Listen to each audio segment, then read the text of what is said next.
So, hello, and welcome back to Nicole Myths, Astrology and Tarot. Please be aware, if you are new to the channel, I do not sugarcoat my messages and I have no filter. So, for all of you that say, I want the truth! Some of you absolutely can and will handle the truth here just fine. Others of you, well, you can't handle the truth! At least not yet, and that's okay. I trust when you're ready, you'll find yourself back here liking my videos as a subscriber in divine time. For those of you who are self-aware enough to stay and listen, drop a like and hit the subscribe button if you haven't already. With that said, always take readings how they resonate with you. If you are confused about the message of a reading, I always recommend coming back in about 2 weeks' time and seeing it with different eyes. Most of the time, if you're confused about a reading, you're trying to connect it with a scenario that it's not actually pertaining to. So no matter how tempting it is to listen to this and try and connect the dots to someone else in your experience, understand they're in your experience because of something you are learning through witnessing them to begin with as a divine mirror.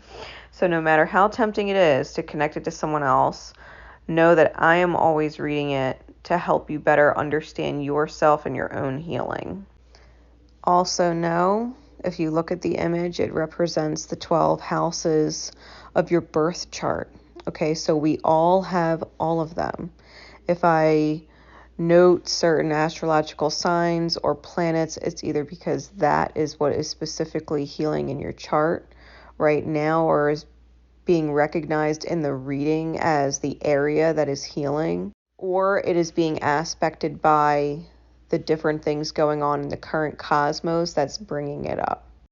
So just because I say a certain sign and it's not your sign does not mean it's someone else. It's most likely a certain area in your chart that's being acknowledged, or it's a certain aspect going on in the current cosmos that is reflecting on the different healings going on in your own chart. Now I'm ready if you're ready. So let's begin.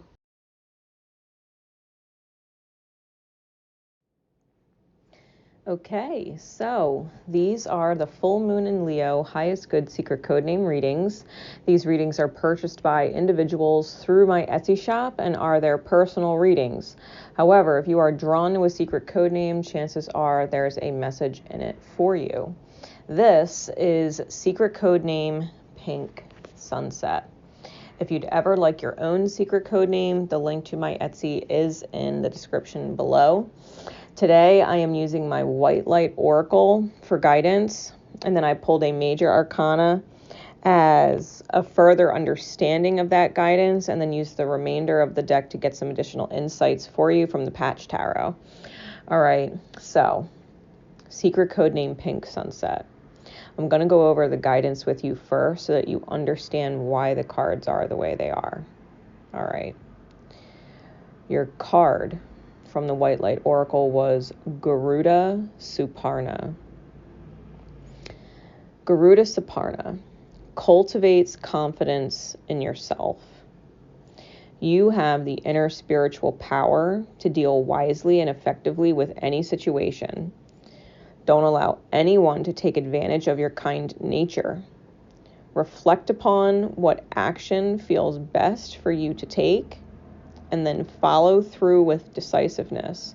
Do not allow negativity to get a grip in your life. Positive energy and outcomes are indicated. See, Garuda is the mystical king of the birds, a mighty eagle-like divine creature celebrated in the spiritual traditions of the East. In Sanskrit, Suparna means to have powerful wings and fly well. This has spiritual significance, as Garuda can cover great distances and reach tremendous heights. Garuda's earthly counterpart, the eagle, is said to use the powerful winds of a storm to fly above it rather than get caught within it. The eagle spirit is a wisdom teacher, one who advises how to utilize the storms of ego to fuel your capacity to rise spiritually, to face problems head on, and use them to heal and grow. Eagle seeks higher sanctuary where negativities can be dealt with before they cause further problems. Another Sanskrit word accorded to Garuda is Vishari, which essentially means conqueror of poisons. Garuda Suparna augurs a time when you will need to rise above the pettiness of ego and ensure you nip negativities in the bud, lest they become powerful enough to cause havoc in your heart. You don't need to become ensnared within the drama of ego. Garuda fights on the side of the light and is a bringer of powerful protection and hope and is a symbol of rebirth. He is a capable warrior. His dark side can be seen in that he is merciless. In Buddhism, he is known as the dignity of wisdom. Sometimes our compassion can outweigh our wisdom. Our empathy allows troublesome behaviors or circumstances to fester and develop into far greater problems later on. If we had listened to our wisdom, we would have cut them off at the root. But while it can be harder to do later, it is not impossible. And it is Garuda who teaches us to be unyielding when that is what wisdom calls for. Okay? Garuda. When you embrace Garuda Suparna guidance, especially when it comes out with the High Priestess, intuition versus doubt, as your clarifying guiding card, okay? You have to be able to discern what is in your highest good and the highest good of all, even if that means putting your empathy for someone to the side. We all feel for people that get themselves in rough situations. We all know that people are good at heart, or that we care a lot about them. But sometimes we're not teaching them anything by being the Band-Aid or being the crutch. There has to be a healthy boundary that knows the difference between something happened to someone and it was beyond their control and it's extremely unfortunate and I can be there for them, versus someone got themselves into the predicament they're in on their own accord and by their own choices, and me bailing them out of it isn't going to teach them not to make those choices anymore, let alone teach them how to solve it, right? It's like someone dealing with losing their house because, there was an electrical shortage inside the wall and their house went up in flames and they lost their house. And it's very unfortunate, but they didn't do anything to cause it. They couldn't even tell the electrical was wrong inside the wall. It's unfortunate and they're dealing with it. And if they need help, we feel guided to help them. It's a completely different story if someone was completely passed out drunk, because they're always drunk and they're passed out drunk in their house smoking a cigarette and the ash falls on the floor and their house goes up in flames. Well, maybe they shouldn't be drinking themselves into such a stupor, smoking cigarettes, that they light their house on fire. Not that we wouldn't be there for them, but it wouldn't be in the same capacity as someone who, unfortunate events were beyond your control, right? To give an example, it's no different in relationships.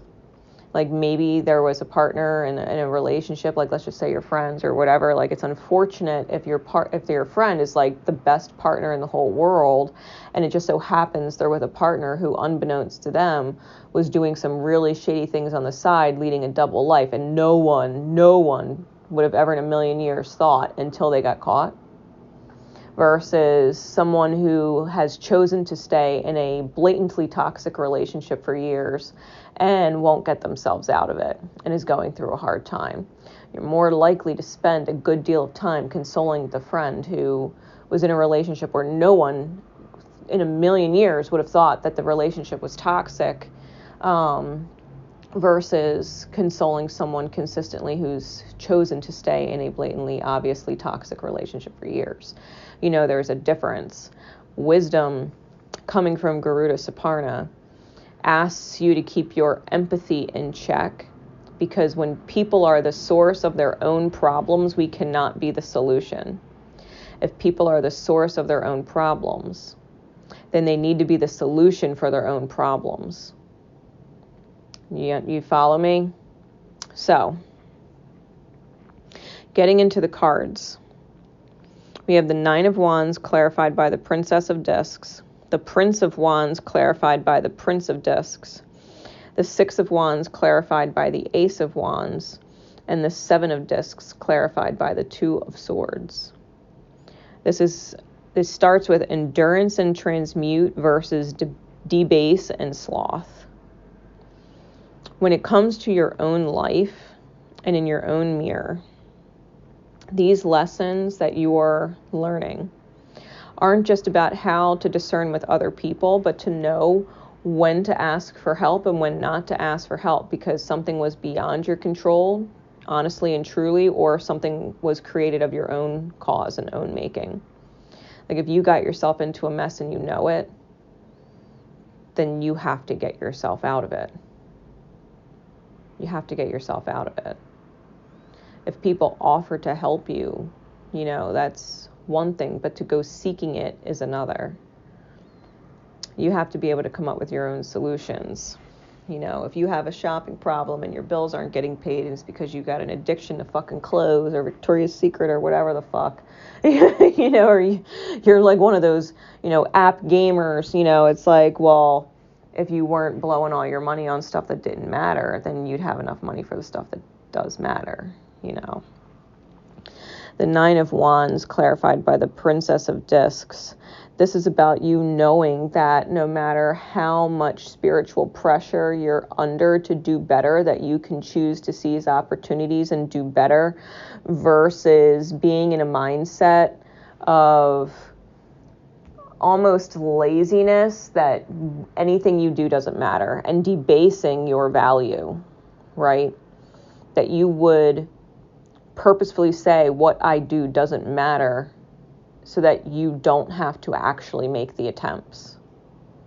What you choose does matter, even with other people and in regards to other people. Well, if I help this person, they're not going to change. But if I don't help this person, they're not going to change. It doesn't fucking matter. It does matter. It does matter because one by one, if people stop being the solution for someone who causes their own fucking problems, at some point they will absolutely have to become their own solution. That will never have the chance to be if everybody just simply keeps being their solution. Because, it doesn't matter, so I'm just going to do it anyway. They are who they are. And I just got to deal with it. No, you don't. No, you don't. No, you don't. And you shouldn't allow anybody to have that mentality about you either. We don't want people to feel bad for us and guilty for us. That breeds terrible fucking energy. The Prince of Wands with the Prince of Discs. This is about being a visionary and taking logical steps and being solution-oriented versus being tyrannical and stubborn.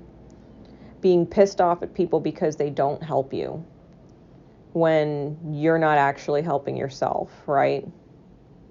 It's that kind of energy. You can't be pissed at someone else for not helping themselves when you've been consistently their solution for a very long time. They have no clue how to be their own solution because you've always been it. You can't be pissed off at people because you made choices. This is what this energy is talking about. And Garuda Saparna is allowing you to learn the wisdom in advance so that you can avoid these things later on. Empathy and compassion are beautiful vibrations. However, everything has to have its healthy limits. We can't give to our own detriments. We can't give to our detriments and let things go and just say, well, they are who they are. Yeah, well, if they are who they are and it's not acceptable, then stop accepting it. Let them choose to be different. Because losing people is not acceptable to them. Having no one to have in their corner is unacceptable to them. Let them come to their own conclusions. The Victory card, the Six of Wands is a victory card with the Ace of Wands. If you can put dejection and pride aside and truly inspire yourself and claim a victory, that you don't know how Spirit is going to work things out in the long run, but you can listen to your intuition and do as you're guided and solve problems that legit need solving that, are unfortunate, that you can actually say, okay, Spirit, well, if something happened, There's got to be a reason for it. I can come through for this person, or I can come through for myself, or I know that people will come through for me. I don't know how and I don't know who, but I know that anything I need, you got my back. You know, it's being in a victory mindset, a miracle mindset. Not only do you have to be solution oriented, but you have to be in a victory mindset, right? For this full moon in Leo, it's the highest good path. Knowing how to discern, knowing when to be compassionate and when to be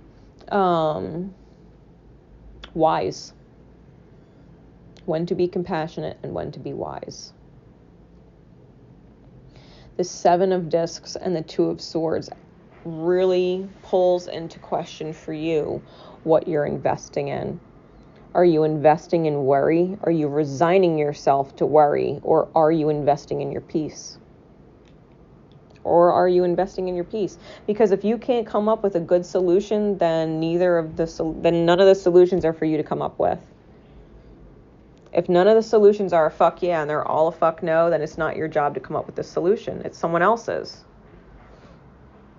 Or it's not the right time for you to have the solution because the solution is not ready to be made manifest, depending on who else is involved and what the problem is.